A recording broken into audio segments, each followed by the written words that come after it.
আমাদের প্রায় স্বাস্থ্য প্রকল্পে একটি নতুন প্রকল্প প্রজেক্ট শুরু হতে যাচ্ছে। এটা হচ্ছে ক্লাইমেট চেঞ্জ অ্যান্ড হেলথ। এটা আজকে রিসেপশন ওয়ার্কশপের মতোই একটা আমাদের এই সভাটা। এটা হচ্ছে এখন জলবায়ু পরিবর্তনের মানে প্রভাবটা কি আসলে, প্রভাব ফলে কি হয়। প্রথমে আমাদের increase global temperature that effects weather patterns. Second হচ্ছে water precipitation patterns which leads to droughts and flood. And আরেকটা প্রভাব হচ্ছে rising sea levels which threatens coastal areas and ecosystems. Finally, more extreme weather events which increase frequency and intensity.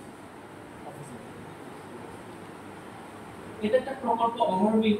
যে প্রকল্প শিরোনাম হচ্ছে জলবায়ু পরিবর্তন ও স্বাস্থ্য। সময়কাল হচ্ছে জানুয়ারি 2025 থেকে December 2025. Global extension will be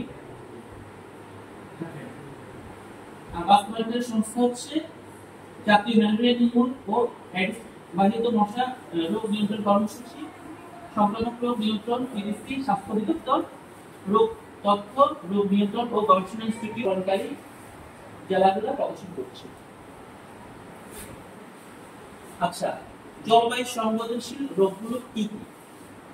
প্রথমে জলবায়ু সংবেদনশীল রোগ হলো এমন স্বাস্থ্যগত অবস্থা যা জলবায়ু পরিবর্তন দ্বারা প্রভাবিত হয়। রোগগুলো হচ্ছে ব্যাকটেরিয়াবাহিত রোগ হতে পারে, যেমন ডেঙ্গু, ম্যালেরিয়া, চিকুনগুনিয়া। শ্বাসতন্ত্রের রোগ হচ্ছে যক্ষ্মা, হাঁপানি। পানিবাহিত রোগ হচ্ছে ডায়রিয়া, কলেরা, এটসেট্রা। জলবায়ু সম্পর্কিত স্বাস্থ্য ঝুঁকি, মানসিক স্বাস্থ্য সমস্যা, চর্মরোগ ইত্যাদি। মা ও শিশু স্বাস্থ্য সমস্যা, তার মধ্যে হয়তো পিআইডি, পিপিআই, এটসেট্রা। আরো অনেক রোগ।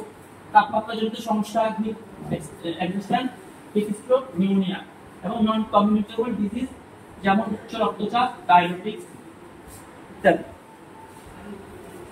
এখন প্রকল্প কৌশল কিভাবে আমরা প্রকল্পের কৌশলটা কি আমি সংক্ষিপ্ত আকারে বলছি যে জলবায়ু সংবেদনশীল রোগ সমূহের জন্য দায়ী বিভিন্ন রোগ নজরদারি ব্যবস্থা জোরদারকরণ ও পূর্ব সতর্কীকরণ ব্যবস্থা শক্তিশালীকরণ।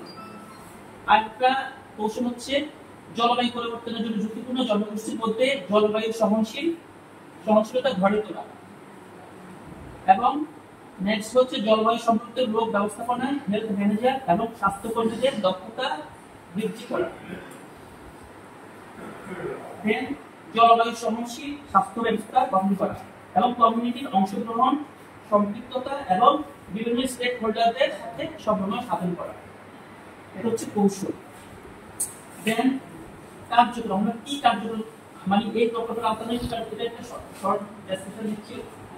এটা হচ্ছে কমিউনিটি সার্ভেইলেন্স, জলবায়ু অধিবাসী শনাক্তকরণ এবং স্বাস্থ্য ঝুঁকি শনাক্তকরণের মাধ্যমে তাদের রোগ ব্যবস্থাপনায় সহায়তা করা।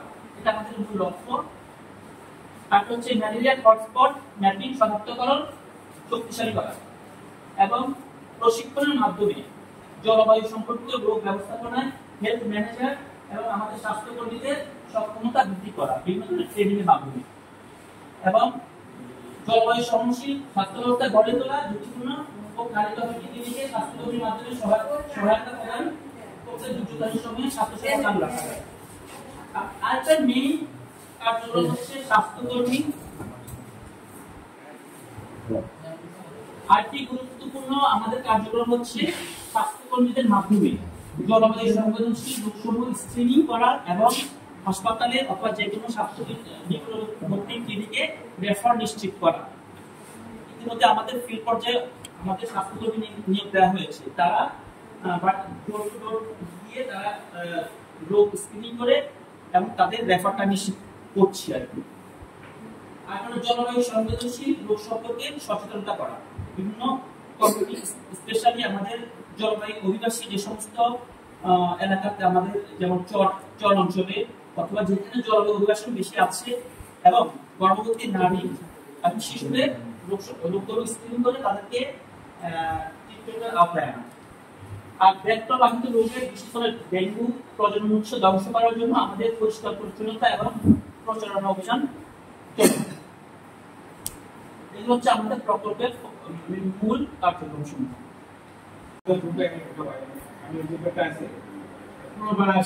আমি কোন সার কামড় দিলে কি হবে না হবে এবং সাপের চেয়ার দেখে বলে দিতে হবে কোন সার কতগুলো মানুষ দিতে পারে কি করতে হবে সেগুলো খুব অ্যাক্টিভ করে তো বাজারে এখানে বিদেশেও আছে আরো আছে তো এই এই যেমন এরকম কিছু এগেন্স থাকতে পারে ব্যবসা কখন কি হয় কারণ আমাদের পুরো বাংলাদেশে ডিজিটাল সব জায়গাতে নেটওয়ার্ক আছে তো কখন কি বাড়ছে হবে সরকার ট্রান্সমিশন থাকতে হবে তো আমরা যে রোগগুলো দেখলাম অনেক রোগ আছে সেগুলো যে কোনো কিন্তু কথা থাকতেই পারে আর যেটাই হোক সেটা তো সে বন্যা করে মিলে যাচ্ছে বন্যা করে সব জায়গায় সব জায়গায় বন্যা বেশ সুন্দর একটা আলোচনা দেখছিলাম